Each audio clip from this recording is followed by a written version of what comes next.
Hey, what's up everyone? Welcome back to the channel, and today I'm going to be showing you how to automate mobile application analysis by building an agentic SAST pipeline for mobile penetration testing.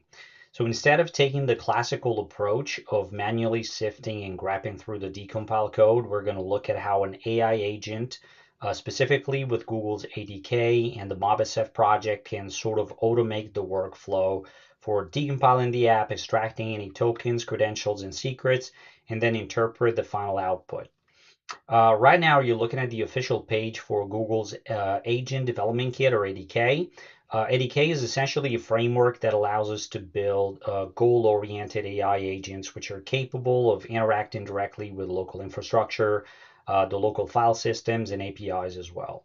Now, to perform the decompiling and scanning of a target APK, we're integrating MobSF, which is an open source engine for static and dynamic application security testing. One of the main issues with classical SAST tools like MobSF is that they give you a giant pile of raw data without much context. That can be sort of hard to interpret. So what we're doing here is essentially enriching MobSF's output with an LLM that can help us contextualize exposures like credentials, tokens, and APIs, which are often found in decompiled APK files. Now, over on my GitHub repo, you can see the complete code base for this pipeline. To break down exactly what this tool does, it's basically an automated mobile security pipeline built with a Google ADK. The agent script automatically provisions a local MobSF Docker container and performs static application security testing on Android APKs. It extracts and filters configuration keys, secrets, and other credentials, and then leverages an LLM, which is Claude Sonnet 4.6 in this case, to generate a production-ready vulnerability report. Before you run the agent, there are a couple of prerequisites. You'll want to set up a Python virtual environment and also install dependencies like Google ADK and requests.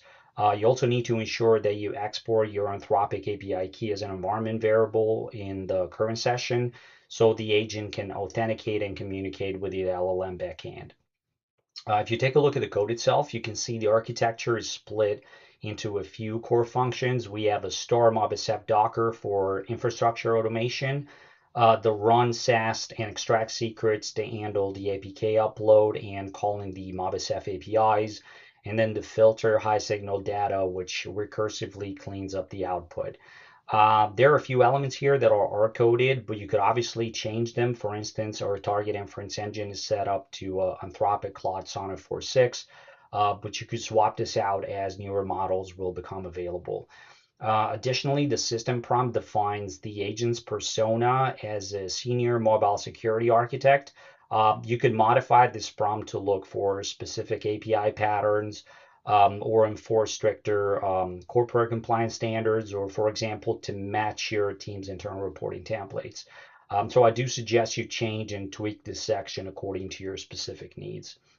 Now we can jump over to the CLI and run the agent. As you can see here, I have cloned the repo and I also have the target APK file we're going to analyze.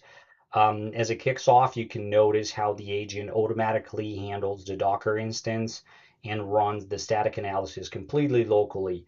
Now, this part is a huge advantage when it comes to the architecture of the agent because we basically wait until MobSF runs its scan, and then the script normalizes and parses the results. And only after that, the data is sent to the LLM. This is done essentially because it optimizes token consumption. It also keeps your API cost at a minimum, and because it provides the model with clean data which has already been validated. You definitely don't want to give free rein to your agent and have it hallucinate stuff that does not exist. There's one quick note on data privacy. For this video, we're using commercial cloud APIs since the APK is completely public. However, if you are conducting a natural penetration test on a proprietary client application, I do highly recommend hooking this ADK agent up to a local model just to maintain data privacy and keep everything within scope. Now that the agent is done and the execution is complete, you can see the final markdown report has been written right in our directory. If you guys look at the results, the agent flagged a series of critical exposures. It found hard-coded API keys and secrets for major platforms like WeChat, Weibo, Strava and TerraBox buried inside the asset files, which is kind of to be expected, considering this is a Chinese-made app. The goal of this demo was essentially to put into perspective the advantages of an agentic solution over a classical SaaS solution. I've been using MobSF for years, and don't get me wrong, they're definitely fantastic. But one of their main shortcomings is that they spit out a ton of strings and URLs, which I would say 90% of the time are pure junk without any meaningful security impact. In this case, leveraging AI agents sort of bridges the gap where you take advantage of the raw SaaS capabilities of tools like MobSF, but then output the parsed results to an LLM, which can contextualize the actual security implications of an exposed API or a string that might contain sensitive data, which in turn saves hours spent on manually interpreting results and sifting through a bunch of junk data. So that wraps it up for today's video. I hope you guys have enjoyed it. Please hit that like button, share the video. Make sure to subscribe to the channel for more agentic security and automation tutorials. If you like, drop a comment down below in the comment section and let me know your thoughts. Thank you, and I'll see you in the next one.